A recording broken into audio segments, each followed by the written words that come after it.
So let us take a look at this phenomena using a graphic. This is the world just the way it is.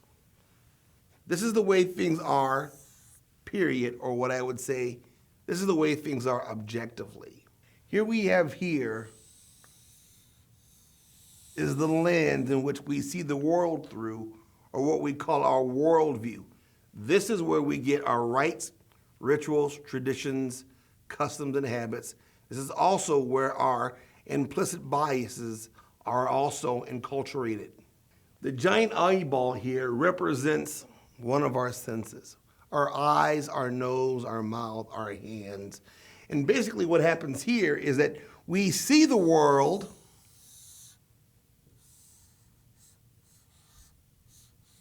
a particular way, and we don't see the world objectively, but we actually see the world subjectively through our own personal worldview.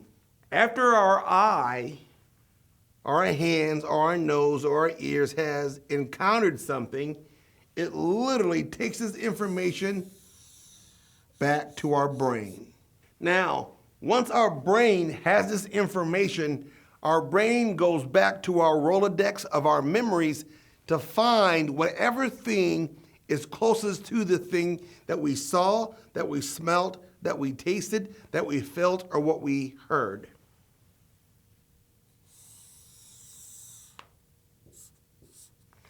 Once our brains have gone back to this and we have the answer, we place the answer back on top of the world.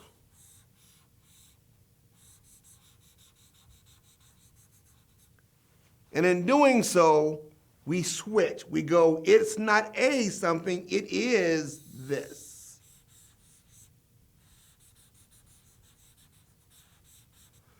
So every time your brain encounters something new, it filters it through its worldview. It goes to the brain.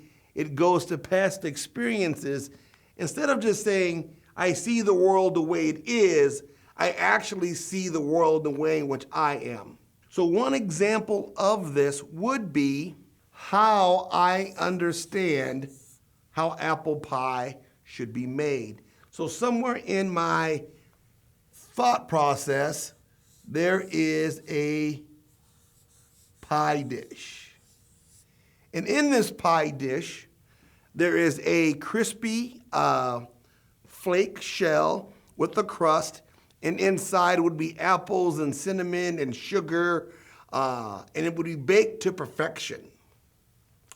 So I know what apple pie is, but then at some point, my mind comes across maybe apple crisp, which is a apple dessert, but it's not an apple pie. So when I first have apple crisp for the very first time, I engage in the world, it goes to my brain, and I say, boy, apple crisp sure reminds me of apple pie, and apple pie and apple crisp somehow go hand in hand. That's a very powerful thing in which the mind does. And that's not good or bad, but let's just say for a second that I have a past experience that is not a plus experience, but it's a negative experience, something that I thought to be harmful or not okay. And so once again, I'm engaging in the world and I see something that reminds me of this negative experience. Not that it actually is a negative experience, but it might look like it, it might sound like it might smell like it.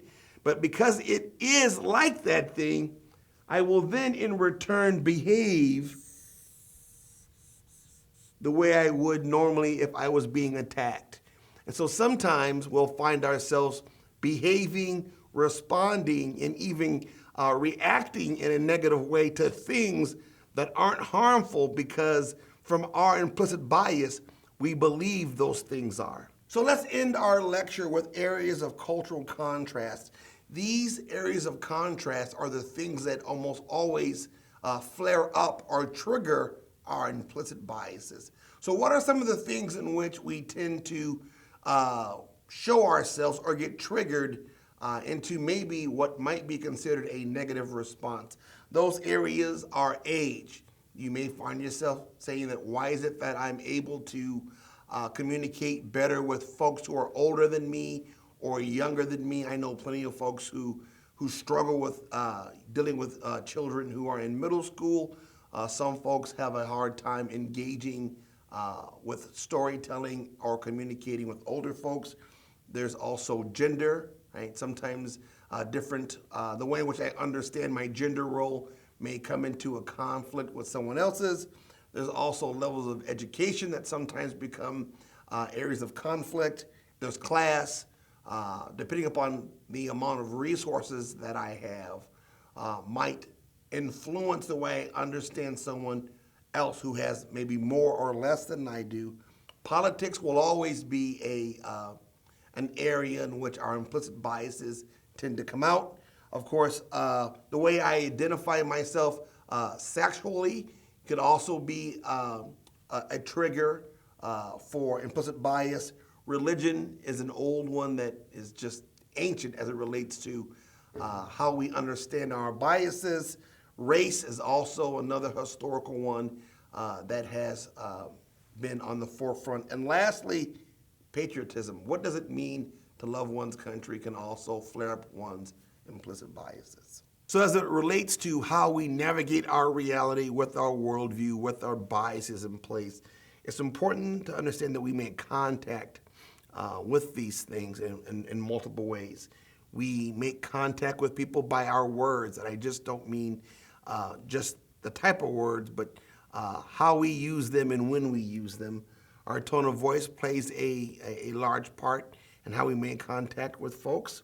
Our body language is another indication of how we make contact with individuals. And lastly, the clothes in which we wear and the way in which we walk in our posture, these things also relate who we are as it relates to navigating other people. So let's end this lecture with a couple of golden rules as it relates to our own implicit biases in our worldview. Number one, you can only see the world from where you're standing. You can't see it any more than that. There's always more to see as it relates to the human phenomena, and the only way to see more is to see it through the eyes of others. Thank you.